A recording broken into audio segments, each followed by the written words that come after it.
Now, in this video, we will explore what happens when the past isn't just history, but a silent, growing presence taking over everything you thought you knew. Okay, so imagine this. I was on this big project, an archaeological survey, just outside Mexico City. You know, dusty, hot, always something new coming out of the earth.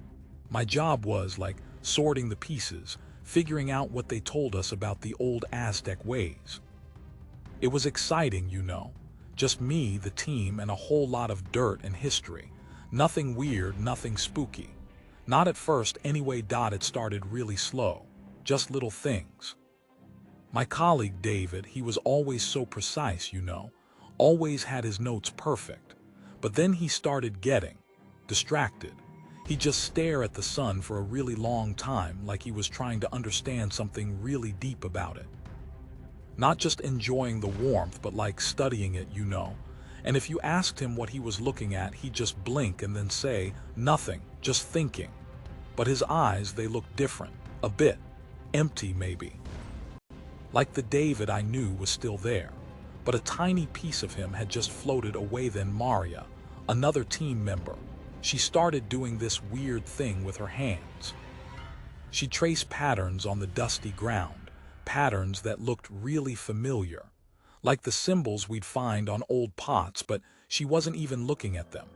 It was like her hands just knew what to do. And she was always so chatty, but she became quiet, so quiet.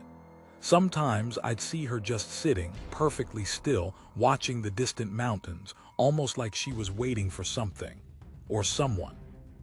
It gave me a strange feeling, like someone was listening, even though there was nobody else around for miles. At first, I thought it was just the heat getting to us, or maybe just long hours. We were all tired. I tried to joke about it. Hey David, found any ancient wisdom in that sun yet? He just gave me this slow, calm smile, and it didn't feel like David's smile. It felt older, colder. And that's when a tiny bit of ice started forming in my stomach. Something was off. Something was really, truly off. Then the dreams started. Not my dreams, but something else. They were so vivid. I saw huge pyramids, not as ruins, but alive, bustling with people wearing colorful clothes. I could smell strange flowers and burning incense. I heard drums, a deep, steady beat that vibrated in my chest even when I woke up. And the faces, so many faces, all looking up at something, all with this intense, shared understanding in their eyes. It wasn't scary, not exactly. It was more like a memory, but it wasn't my memory. And every night they became clearer, more real. I started to understand little things, like why David looked at the sun that way, or why Maria traced those patterns. It was unsettling because it felt like I was learning things I had no business knowing. Like someone else's life was leaking into mine. I tried to talk to the others about it. Have you guys been having weird dreams? I asked them at lunch one day. David just looked at me, really looked at me, and said, dreams are echoes of what is to come, or what has always been. And his voice, it was deeper than usual, like he was speaking from far away. Maria just nodded, her eyes fixed on something beyond me, past the horizon. My heart started really thumping then. They weren't just quiet or distracted anymore. They were different. Like their thoughts were on a completely different channel, and I was just picking up static. One morning, David wasn't there. We looked everywhere, called out for him. Nothing. Our supervisor, she was worried. Thought he might have gotten lost or injured. We searched for hours. But then, just before sunset, he walked back into camp, just like that, from the direction of the oldest, most overgrown part of the site where we hadn't even started digging yet. He wasn't hurt, not a scratch, but he was different. He looked at us like he hadn't seen us before. His movements were slow, deliberate, almost too graceful, and when he spoke, his words were strangely calm, almost like a chant. He just kept repeating, the patterns are clear now, the path is open. He wasn't David anymore. He was David's body, but something else was living in it. His eyes had this deep, ancient understanding, a stillness that was terrifying. He didn't seem to recognize his own name. He just looked at me with those old eyes, and a shiver went right through me. It wasn't anger or sadness. It was just deep, vast, unmoving knowledge. Then it started happening to me, the things I tried to fight. I started noticing things about the site, not just the physical structures, but the way the light hit certain stones at different times of day. It felt like I knew this place, not from a book but from living in it for centuries. And my own memories, my own life started to feel distant, like I was watching a movie about someone else. I tried to remember what I had for breakfast, or what I did last weekend, and it felt blurry, unimportant. But I could vividly recall the texture of a specific type of ancient clay, or the exact alignment of a long-lost observatory. My hands, they started to tingle, and sometimes I'd catch myself tracing those same strange patterns Maria did. It was like my own self was a thin layer of paint, and underneath, something much older, much bigger, was trying to show through.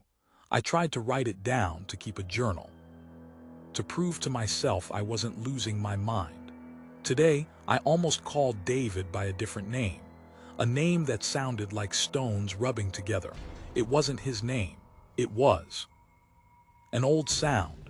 I'd write frantically, trying to pin down the feeling, the slow, creeping takeover. But even my writing started to change. The words would become simpler, more direct, like ancient carvings. Less about my feelings, more about observations of patterns, of light, of the deep earth. My own body started feeling strange. A dull ache behind my eyes that never left. And sometimes when I closed my eyes, I'd see faint, glowing lines, like a map that existed only in my mind. The modern world, the cars, the concrete buildings, they started to feel wrong.